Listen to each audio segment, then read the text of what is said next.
Hey y'all, and what's going on? And welcome to CryptoTrav.co YouTube's channel, where I'm the current and only officer. Today is March 23rd on a Saturday morning in New York City, and boy is it windy. Got this sweat on, as y'all can see, the crib is a little cold. Okay, so today's episode is going to be about ICOs versus STOs. And I got the motivation to talk about this because last video I said I would talk about ICOs, but also if I'm gonna talk about ICOs, I have to go into what STOs are as well. So today's episode is just going to be a breakdown of how STOs came about, what are ICOs, and what you need to know about them. Okay, also stay tuned for the end of the YouTube channel, where I'll just be discussing, if you aren't an accredited investor, other ways to join in an ICO. All right, so let's get things started. So back in 2017, the ICO market, by the way, ICO stands for Initial Coin Offering. They, in 2017, produced $22 billion in the cryptocurrency market, an outstanding amount of money. And the ICO frenzy in 2017 was, everybody wanted to get into ICOs. ICOs were selling out in a matter of minutes.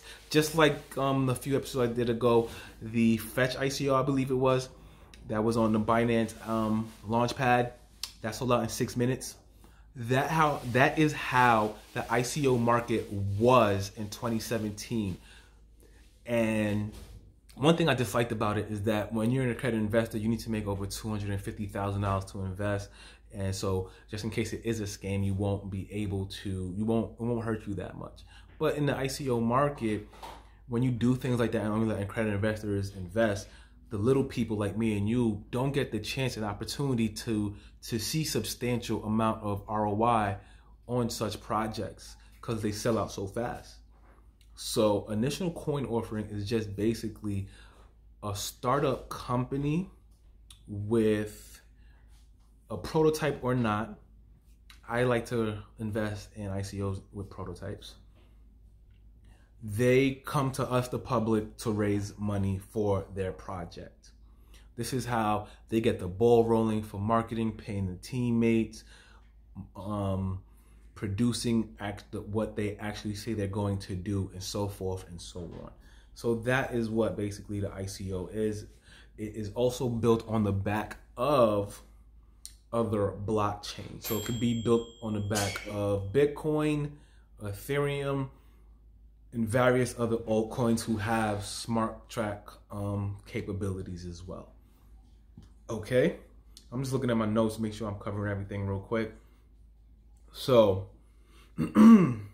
by having a token on a blockchain in the ICO is easy to create and to send to anybody around the world. So anybody could participate in ICO if one of your accredited investor, too, if the country you're in is not saying it's illegal to do so and banning you from doing so. So with so much money being raised in 2017, there was also a lot of scams as well. People were getting scammed out of their money. Back to back, left to right, people would post stuff on, let's say, one of your favorite coins, ADA, Cardano, EOS. EOS came out later, but basically what people were doing in 2017 was they would go on a post and be like, hey, just send me money here and you guys could participate in the ICO. Or they go into Telegram groups and be like, hey, I am an admin, you can send me the money and I will give you your tokens right away. And a lot of people were actually falling for this scam. It was a lot of money being made, or people scamming innocent people like myself and you. I'm not gonna lie, I've only been caught once. Sometime when you follow the frenzy and you follow the hype, sometimes you don't even think, especially with how crazy bullish the ICO market was in 2017. I'm talking about after coins were gone through their ICO phase. Once they got onto an exchange like Binance or Bittrex, they went 20 to 30x. 20 to 30x, sometimes even 50x. So the amount of ROI you can make in an investment was ridiculous. People were leaving their jobs in 2017 like, oh my gosh, why do I need to work when I could just make money off the cryptocurrency market on ICOs?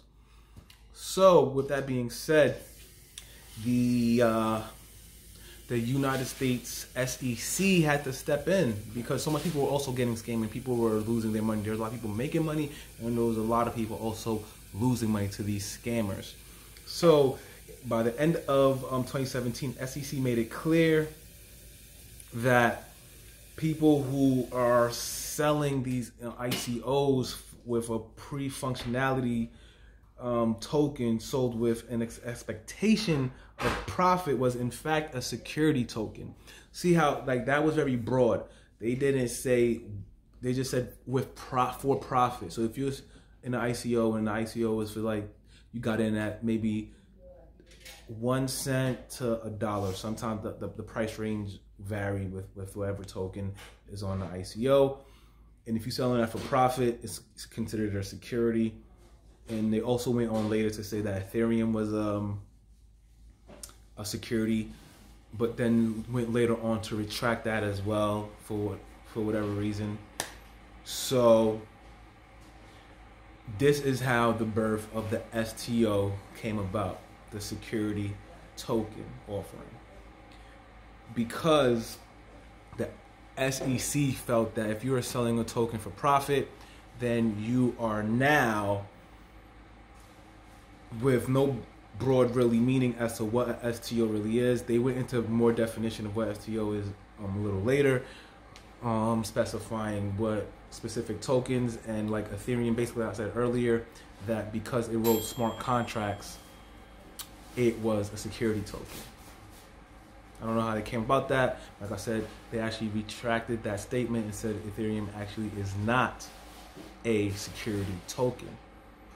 So now we have the birth of STOs. All right. So STO provides a different hard-coded framework than ICO does. For one, STO is not built on an blockchain. It's just a framework that's just hard-coded, and you could do as you please with it, in a sense of it's just like its own smart contract with its predetermined functionalities. Like I said before, it's not even written on the back of a blockchain, so it's truly, in a sense, not a cryptocurrency, but you could attach it to one, I guess, after the STO is done, or whatever the back of the blockchain that you want to put it on, that company is offering it on. Now what an ICO is, it's actually going to be built on the back of, like I said before, Ethereum, Bitcoin, and various other altcoins that are able to write out smart contracts. Then those will be built on a blockchain, which means it's blockchain based. So that's the huge difference between the two, is that STO is not blockchain based, but you could hard code it into a blockchain. The ICO from the beginning to end is a blockchain based cryptocurrency. The ICO provides a different type of asset to invest in. ICO uses cryptocurrency coins, blockchains based mineable, stakeable assets that are used outside and have their value in the precise technology behind the blockchain. Also, if you guys want to check out, I got this information from one of my content creators on my website, TRB Crypto Solutions. Check it out. It's a really dope article. It's not too long, and it'll break down everything for what's the STO and ICO. as well. So shout out to my boy Alvaro. But yeah, so this is the different functionalities between the two. Another thing is that because the STO isn't on the back of a blockchain, what it doesn't have is that cryptocurrency volatility behind it. As we all know, if you don't know, the cryptocurrency market is very volatile. So prices could jump in a matter of days to minutes to seconds, 20 to 30x for no reason. A few weeks ago, we had Egen that had the news that it was going to be on the Galaxy S10 Plus that just came out. And that coin itself, just because of that news, went over 200%. And recently, I remember reading, it went another extra 20 or 30%. So in a matter of 2 to 3 weeks, that coin almost did 300%, which is outrageous. But you cannot expect that from an STO token because it's not attached or it's not made from the basics on a blockchain. It's from a hardwired framework of its own that could be attached to a blockchain. So with that being said, the volatility is going to be super different between the two. Okay? So that's the basics of the difference between the STO versus the ICO. Now, if you aren't able to invest in an ICO, whether it because your country is banned, you aren't an accredited investor, here are several different ways you can go about investing.